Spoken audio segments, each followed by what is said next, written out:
آپ نے فرمایا نعرہ تکبیر, نعرہ رسالت, جناب سید منعم شاہ صاحب. تو آپ نے واسطہ دے کے پوچھا کہ رسول کریم صلی اللہ علیہ وسلم کی نسل پاک کا واسطہ بتاؤ تم میں سے کوئی سید بھی ہے. تو ایک مزدور آنکھوں میں آنکھوں اتر آئے.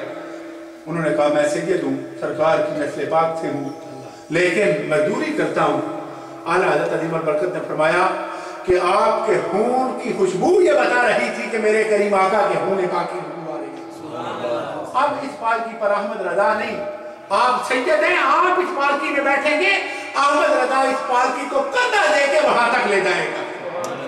اعلیٰ حضرت عظیم البرکت نے, ہمارے بڑوں نے ہمیں ادب سکھایا ہے کہ آل نبی کے ادب کا یہ عالم تو سرکار کے ادب کا عالم کیا ہوگا, اور سرکار کے غلاموں کا یہ ادب, سرکار کی اولاد کا یہ ادب تو سرکار کے ادب کا عالم کیا ہوگا.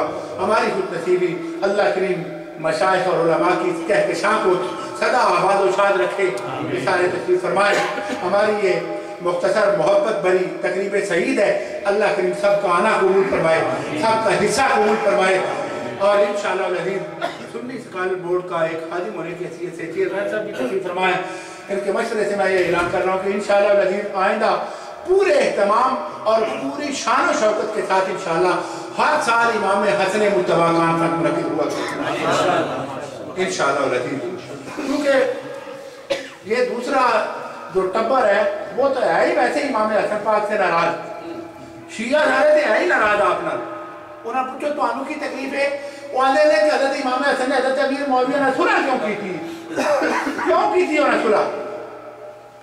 اندازہ کرو نا کہ چیز کوئی میں کہا دے دے چیز کوئی صلح کیوں کی تھی, خلافت کیوں دیتی, دے دے خلافت تو اڑے ابا نہیں دی تو امام حسن پاک نے دیتی, پھر دے تکلیف ہونی چاہیے تھی. تو جدو خلافت آپ نے اپنے ابا نہیں دیئے, آپ نے اپنے نانا نہیں دیئے, تو پھر تو آنو تکلیف نہیں ہونی چاہیے تھی. جنہاں نال امام حسن پاک دی صلح وہ جنہاں نال ساڑھی بھی صلح ہے, وہ نال آپ دے غلامہ دی بھی صلح ہونی چاہیے تھی. اس واسطے امام حسن پاک رضی اللہ تعالیٰ آل سنت ہے اعجاز اور اعزاز ہے کہ الحمدللہ اسی جس طرح امام حسین پاک دے غلامہ اسی طرح امام حسن پاک دے غلامہ. اور انشاءاللہ العزیز علماء اور مشاہد کی موجودگی میں اعلان کا کرنا کہ آئندہ تو انشاءاللہ پورے بھرپور طریقے نال امام حسن مجتبیٰ رضی اللہ تعالیٰ عنہ کانفرنس منعقد کریں گے. اللہ کریم توفیق عطا فرمائے. اور حاجی نواز صاحب تشریف فرمانے سارے دوست بڑی تو جمیل صاحب سارے احباب نے بڑی محبت علی خدا کے پاک کا اہتمام کیتا ہے. اللہ کریم انہوں نے وزر عظیم عطا فرمائے. میں بڑی محبت نال جناب محترم قاری محمد یونس قاضی صاحب نو استعمال کراں گا تشریف لیاں اور تلاوت کلام پاک. ہمارے بھائی جناب عبد محمد عمران صاحب نے بڑی خوبصورت تلاوت کی ہے, لیکن ایک بار پھر جناب قاری محمد یونس قاضی صاحب کی زبان سے تلاوت کلام مجید سے اپنے سینوں کو ٹھنڈا کرتے ہیں. جناب قاری محمد یونس صاحب, نعرہ تکبیر.